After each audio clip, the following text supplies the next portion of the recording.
और क्या हालचाल। एपिसोड 45 की शुरुआत होती है और हमें फिर एक जगह को बताया जाता है जहाँ पर बहुत सारे जानवर इंसानों से लड़ रहे होते हैं, लगे तिरी। और ये और कोई सी नहीं बल्कि सी ऑफ डेविल्स होता है, जहाँ पर हमारा वांगलिंग लिमू वान को लेकर आया था और 30 सालों तक लिमू वान के साथ रहा था। अब इतने में सीन शिफ्ट होता है और फिर हमें एक नाव को बताया जाता है जिस पर एक बंदा जिसका नाम क्यू शिपिंग था, वो दो बंदों से बात कर रहा होता है कि सुनो, मेरे पास इतनी पावर नहीं है कि मैं इस बिच्छू को मार सकूं, इसलिए तुम्हें इसे मारना होगा। अब ये दोनों बंदे जब क्यू शिपिंग की बात सुनते हैं ना, तो वो हमें से हिला देते हैं कि तुम्हें टेंशन लेने की कोई भी जरूरत नहीं है, हम इस बिच्छू को मार देंगे। इतने में क्यू शिपिंग को बताया जाता है जो कि नाशंग सोल लेवल पर था, लेकिन इसने अपनी पावर को नीचे कर रखा था ताकि ये दोनों को मतलब कि ये दोनों पहले इस बिच्छू को मारे और फिर वो इस बिच्छू को भी हासिल कर लेगा और इन दोनों को भी मार डालेगा। अब भाई साहब यहाँ पर जैसे ही ये दोनों बंदे उस बिच्छू को मारने के लिए चाहते हैं ना, तो क्यू शिपिंग चलता है तो इन पर ही अटैक करते हैं। में यहाँ पर वांगलिंग आ जाता है और क्यू शिपिंग के अटैक को रोक देता है। अब भाई साहब क्यू शिपिंग का अटैक जैसे ही रुकता है ना, तो ये दोनों बंदे समझ जाते हैं कि ये दोनों बंदे हैं ना, वांगलिंग और क्यू शिपिंग, ये दोनों नाशंग सोल लेवल पर हैं। इसलिए यहाँ पर जो पॉइजन सेक्ट के बंदे थे ना, वो दोनों यहाँ से भाग जाते हैं। अब इतने में हमें हमारे वांगलिंग को बताया जाता है जो कि क्यू शिपिंग को समझाने लगता है कि देखो, अगर तुमने इन दोनों बंदों को मार दिया ना, तो ये पॉइजन सेक्ट्स हैं, तो इससे तुम्हें प्रॉब्लम हो सकती है। क्यू शिपिंग भी समझ जाता है, हालांकि वो समझने से ज्यादा हमारे वांगलिंग से डरता था, इसलिए वो हमें से रिला देता है कि ठीक है। लेकिन अब क्यू शिपिंग चलता है तो वांगलिंग से पूछने लगता है कि तुम्हें क्या चाहिए। वांगलिंग चलता है तो क्यू शिपिंग से कहने लगता है मुझे ना एक मैप चाहिए जिसमें सी ऑफ डेविल्स की आसपास की जितनी भी कंट्री है ना, उनके बारे में अच्छी तरह से जानकारी हो। अब क्यू शिपिंग जब वांगलिंग की बात सुनता है ना, तो वो हैरान हो जाता है और वांगलिंग से कहने लगता है कि मेरे पास ऐसा मैप नहीं है, लेकिन मैं कुछ जगहों पर घूमा हूँ सी ऑफ डेविल्स की, इसलिए मुझे काफी ज्यादा अनुभव है सी ऑफ डेविल्स के बारे में। इसलिए यहाँ पर क्यू शिपिंग चलता है तो एक टोकन में अपनी सारी मेमोरी भरकर हमारे वांगलिंग को दे देता है कि इस मेमोरी की सहायता से तुम सी ऑफ डेविल्स में आसानी से बहुत जगह ट्रेवल कर सकते हो। और हाँ, एक सिटी है यहाँ से 3000 किलोमीटर दूर, वहाँ पर एक नीलामी होने वाली है और हो सकता है कि तुम्हें उस नीलामी में वो मैप मिल जाए। अब जैसे हमारा वांगलिंग क्यू शिपिंग की बात सुनता है ना, तो वो हमें से रिला देता है और क्यू शिपिंग से वो टोकन लेकर यहाँ से निकल जाता है। क्यू शिपिंग चलता है तो वांगलिंग को यहाँ से जाते हुए देखकर राहत की सांस लेता है। अब इतने में हमें वांगलिंग को बताया जाता है जो कि लगातार 3-4 दिनों से आगे बढ़ रहा होता है एक सिटी की ओर। हालांकि वांगलिंग ने रास्ते में बहुत सारे जानवरों को भी मारा था, लेकिन हमारे वांगलिंग को ऐसा महसूस होने लगता है रास्ते में जाते समय कि मानो उसका कोई पीछा कर रहा हो। वांगलिंग चलता है तो उसकी बंदर बोले जाए तो तीसरे वाले पपेट को निकालता है और आगे जाने की कहने लगता है कि आगे चेक कर रहा। तीसरे वाला बंदर चलता है तो आगे चेक कर आता है और उसे एक खतरा दिख जाता है, जिस वजह से हमारे वांगलिंग को भी पता चल जाता है कि आगे कोई ना कोई तो है। अब जैसे ही हमारा वांगलिंग आगे बढ़ता है ना, तो उसे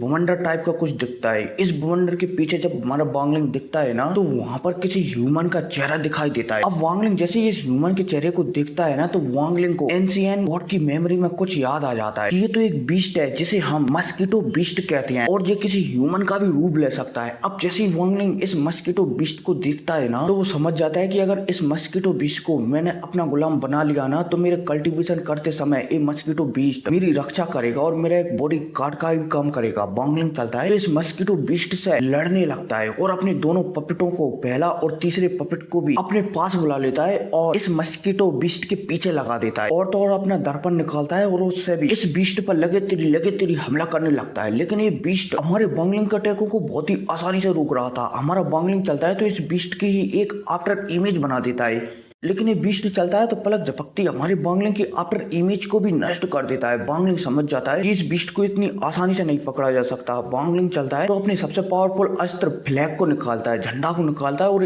अटैक इस बीस्ट पर कर देता है, जिस वजह से बीस्ट थोड़े समय के लिए रुक जाता है। इसी मौके का फायदा उठाकर वांगलिंग चलता है तो एक एंशिएंट फॉर्मेशन इस बीस्ट के ऊपर लगा देता है, जिस वजह से बीस्ट हमारे वांगलिंग का गुलाम बन जाता है। अब भाई साहब जैसे ही ये बीस्ट हमारे वांगलिंग का गुलाम बनता है ना, तो ये बहुत ही ज्यादा छोटा हो जाता है। वांगलिंग चलता है तो इसे बहुत सारी गोलियां खवाता है ताकि इसका कल्टीवेशन लेवल बढ़े, जिस वजह से बीस्ट था ना, ये बहुत ही बड़ा हो जाता है। अब इसके बाद वांगलिंग चलता है तो इसी पर खड़ा होकर अपने सफर में आगे बढ़ने लगता है। अब यहाँ से थोड़ा सा एपिसोड काट दिया गया है, लेकिन पूरा का पूरा एपिसोड आपको मेरी नोवेल वाली वीडियो में सुनने को मिल जाएगा। ठीक है, आगे बढ़ती है। अब सीन शिफ्ट होता है पर हमें एक नीलामी हॉल का सीन बताया जाता है और इसी नीलामी हॉल में हमारे वांगलिंग को वो नक्शा मिलने वाला है। अब यहाँ पर बोलियां चलती हैं, हमारा वांगलिंग भी सारी बोलियों को सुनता है। वांगलिंग चलता है तो स्टेज पर जाकर बोली लगाने लगता है कि अगर मुझे पूरे जाओ कंट्री का एक मैप दे देते हो तो उसके बदले में तुम्हें बहुत ही ज्यादा कीमती चीज दूंगा। अब भाई साहब बांगलिंग की ऐसी बातें सुनकर यहाँ पर सभी के सभी लोग हंसने लगते हैं कि 2 4 6 गोलियों में ये बंदा पूरी जाओ कंट्री का मैप मांगना चाहता है। इतने में हमें एक बंदे को बताया जाता है जो कि बांगलिंग से कहने लगता है कि हाँ मैं तुम्हें दे सकता हूँ, मैं जाओ कंट्री की 148 कंट्रियों का पूरा मैप तुम्हें दे सकता हूँ। और तो और ये मैप इतना ज्यादा खास है कि इस मैप में एक एक जानकारी लिखी है, यहाँ तक कि कौन सी जगह पर कौन सा बंदा उपलब्ध होगा और वो कितना पावरफुल होगा ये भी उसमें जानकारी लिखा है। अब जब बांगलिंग इस बंदे की बात सुनता है ना तो वो अपना हाँ में सिर हिला देता है। ये बंदा चलता है तो कहने लगता है कि मुझे तुम्हारा ट्रेजर नहीं बल्कि मेरा एक दुश्मन है जो कि नाशंग सोल लेवल पर है, अगर तुम उसे निपटा डालते हो तो मैं तुम्हें मैप दे दूंगा। हमारा बांगलिंग भी हमें सिर हिला देता है कि ठीक है। अब ये बंदा चलता है तो हमारे बांगलिंग को एक जगह पर ले जा रहा होता है, तभी बांगलिंग को इसके इरादों का पता चल जाता है, इसलिए बांगलिंग चलता है तो सबसे पहले जो बंदा उसे मैप देने वाला था ना उसी को खत्म कर डालता है। अब भाई साहब जब बांगलिंग इस बंदे को खत्म कर डालता है ना तो इस बंदे के और भी साथी यहाँ पर आ जाते हैं, लेकिन बांगलिंग चलता है तो यहाँ पर सभी को खत्म कर डालता है और उनका बैग वगैरह भी रख लेता है। इसके अलावा उनका जो नाशंग सोल है ना उसे भी खा जाता है ताकि हमारा बांगलिंग का जो नाशंग सोल है ना वो दोबारा से स्ट्रांग हो सके। अब इसके बाद हमारे बांगलिंग को जो बंदा था ना जिसके पास मैप था, हमारा बांगलिंग उसे मैप भी ले लेता है और उस मैप में देखने लगता है कि उसे कहाँ पर पोर्टल मिलेगा।